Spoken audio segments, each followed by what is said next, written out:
does is make my heart go like that. Okay. I can't believe people are doing this. Are you kidding me? You know that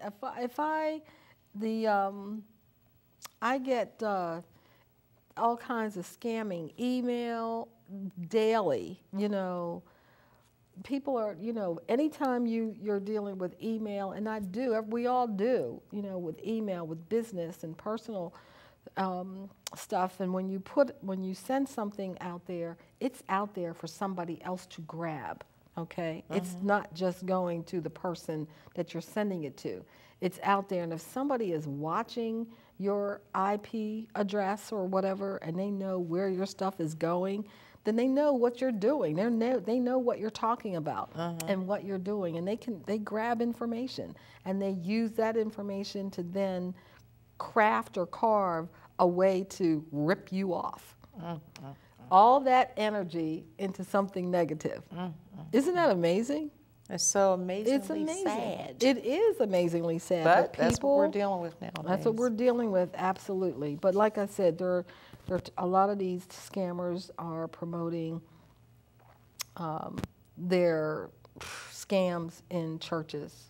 You know, because they walk in and say, you know, we're going to give your congregation, we have this, we can sit and do their taxes, and we can do this and we can do that, and so forth, and we'll offer your people, prepare their tax returns, and we won't charge them.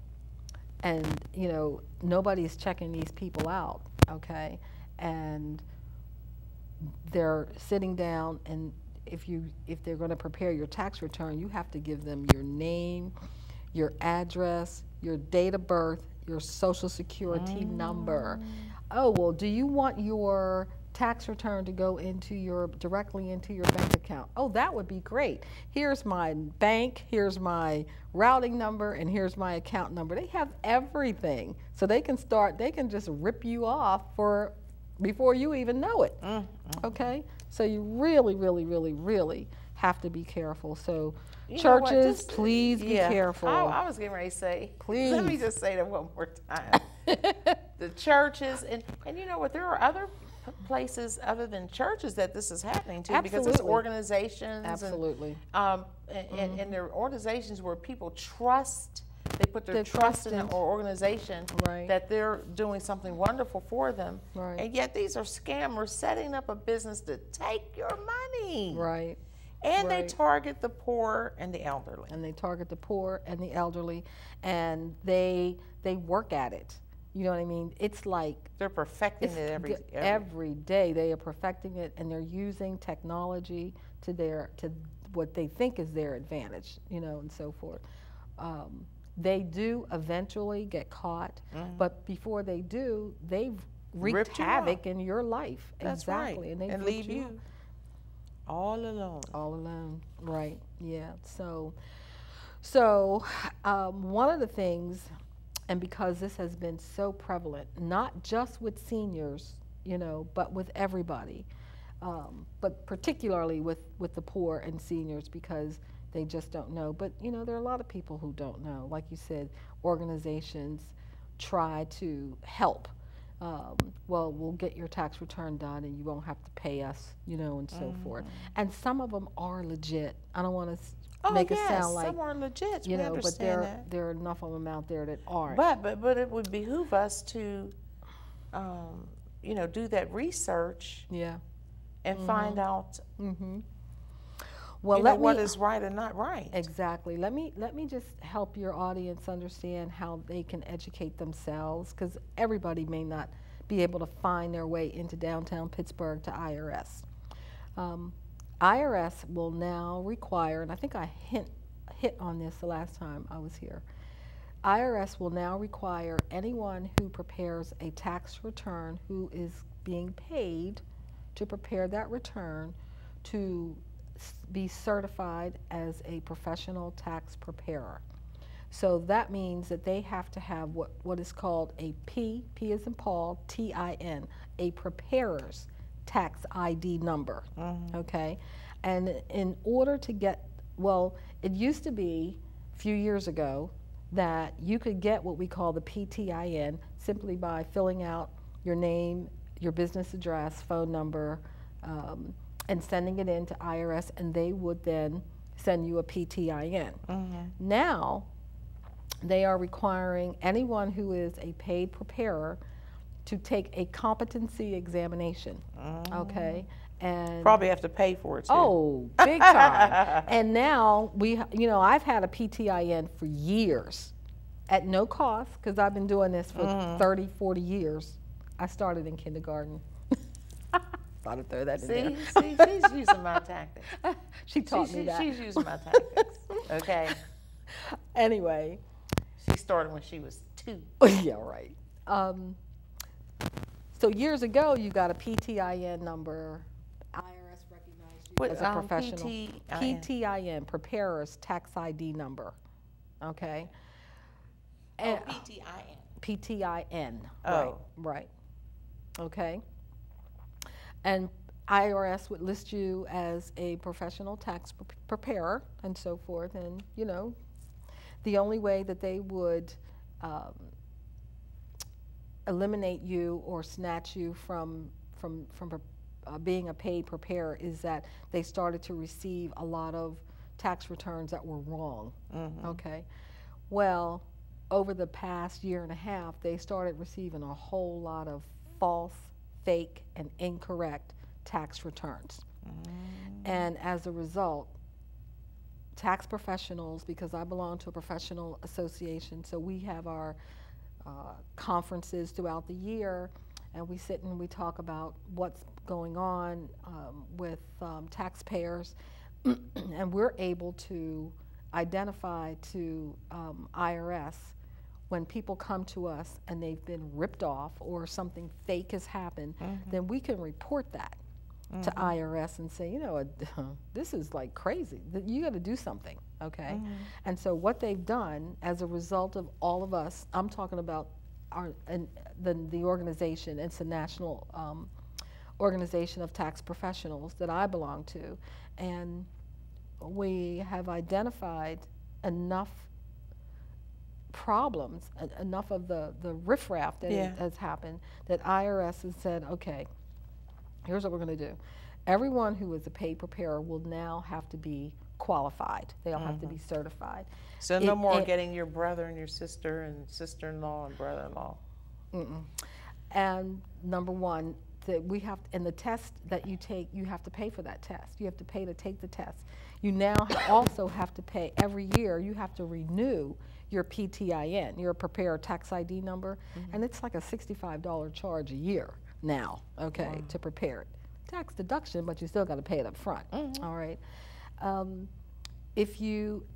Last year we were told that this was coming down the pike and the testing would begin in 2012. IRS was still formulating things. So they provided provisional PTINs for individuals, still charged them the amount of $65 to get it, but you could get a provisional PTIN, and then in 2012, you'll have X number of months to take the test and qualify, and so forth. Well, we knew for the 2010 tax year, everybody knew if you had someone pay you to prepare their tax return, that you still had to register and get a PTIN and not use your own Social Security number to prepare that person's tax return.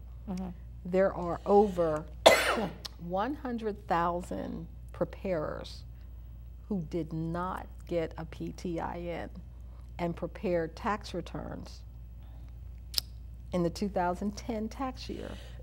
Excuse me. Prepared tax returns and submitted them to IRS. And what they did was they just put their own Social Security numbers in there. Well, guess what?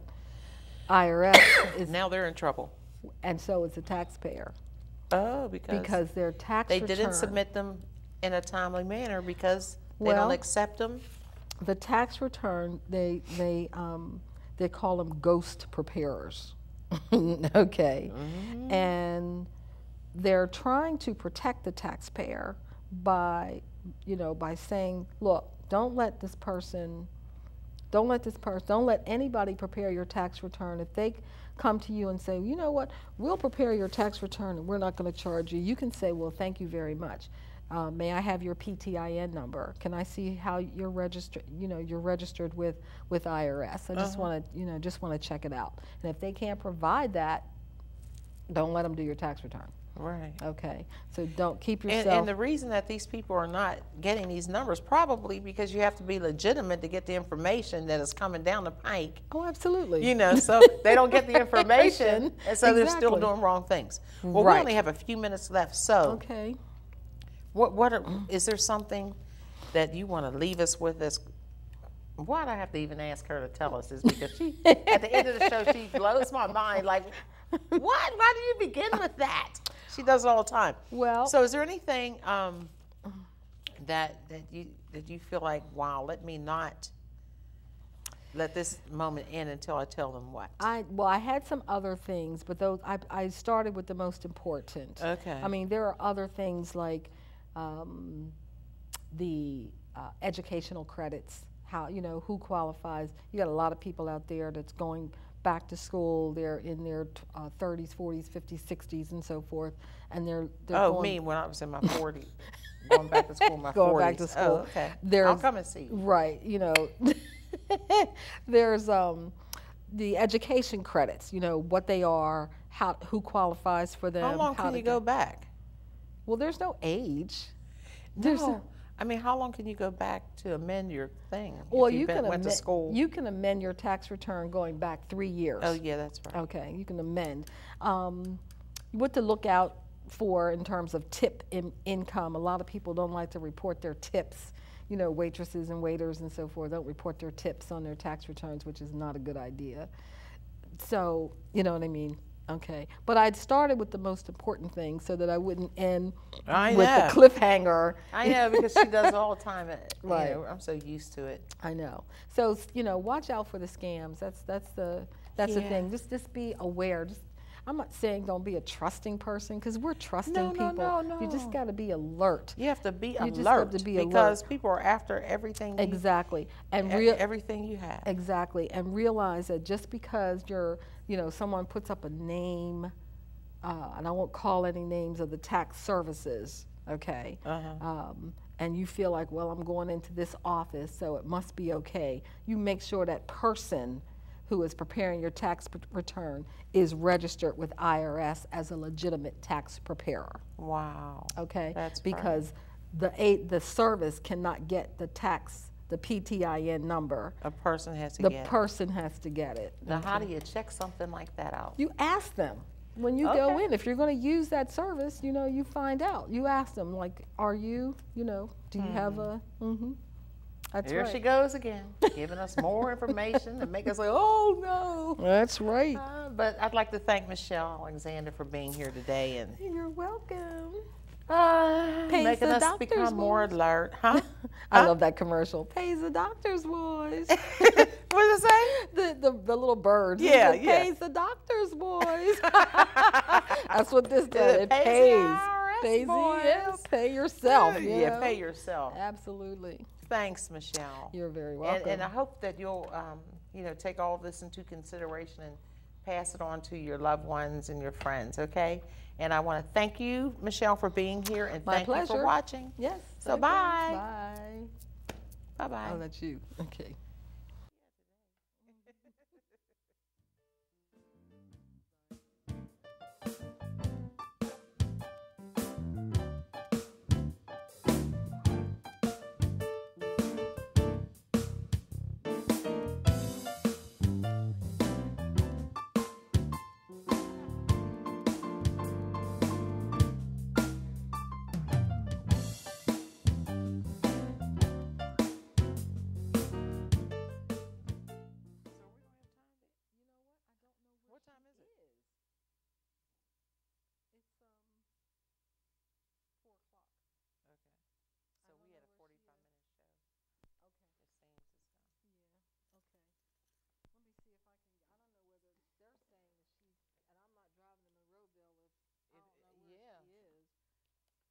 They sent her home, but she won't answer the phone, and she didn't answer my text.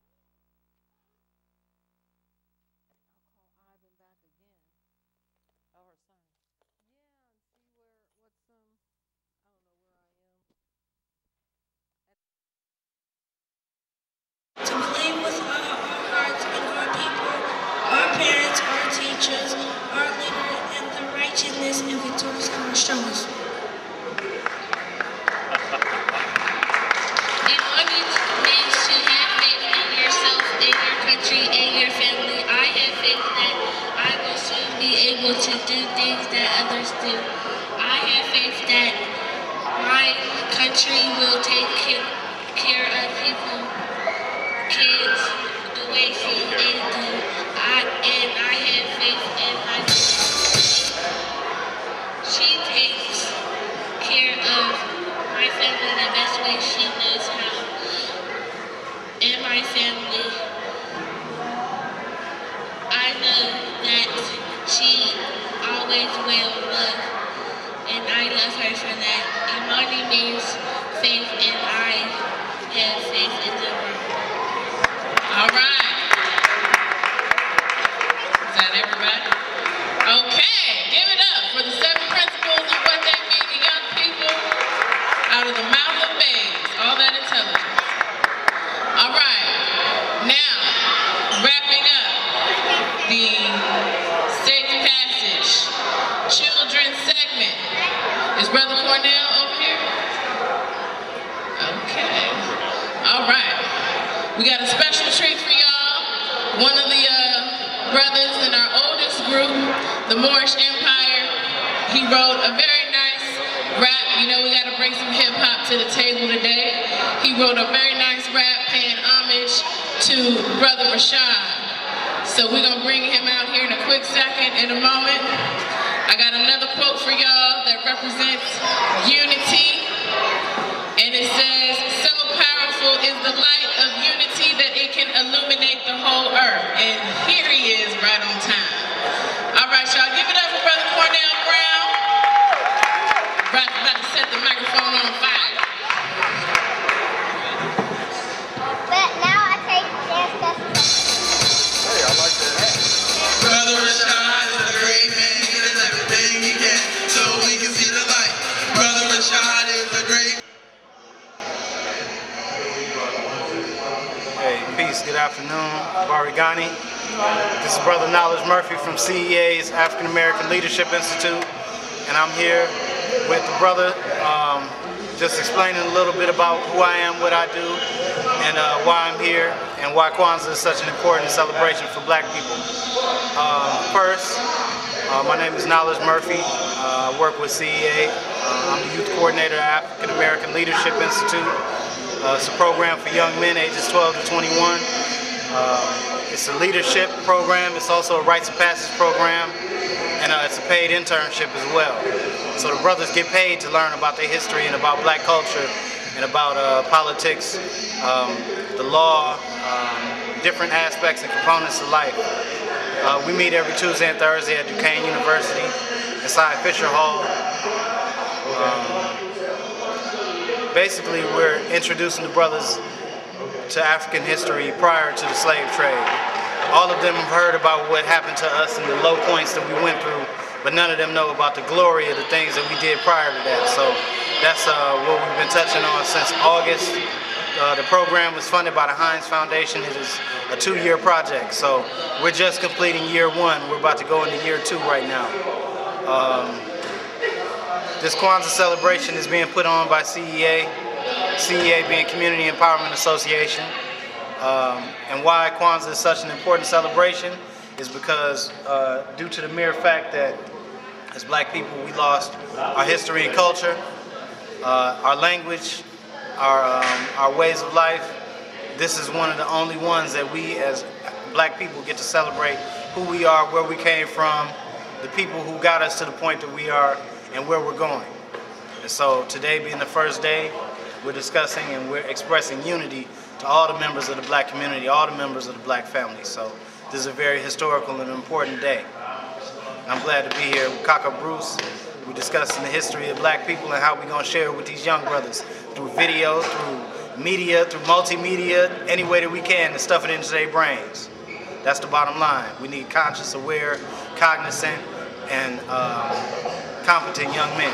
And that's what we're striving to bring up. Thank you. Peace. That's it. All right. All right. Yeah, I'll write your stuff down on one of these. Okay. What's it mean to you? am Sister Gladys Nesbitt, and I'm one of the persons who have done Kwanzaa for about 30 years. It means a lot to me because it's about our future, our children, and our culture. No tap. All right. Good to see you. I thought it was nice. Come on up and dance a little bit. We're going to play something a little funky here for you now. Hey, hang on for a minute. My hero. My brother. The master. The master. That's what you need.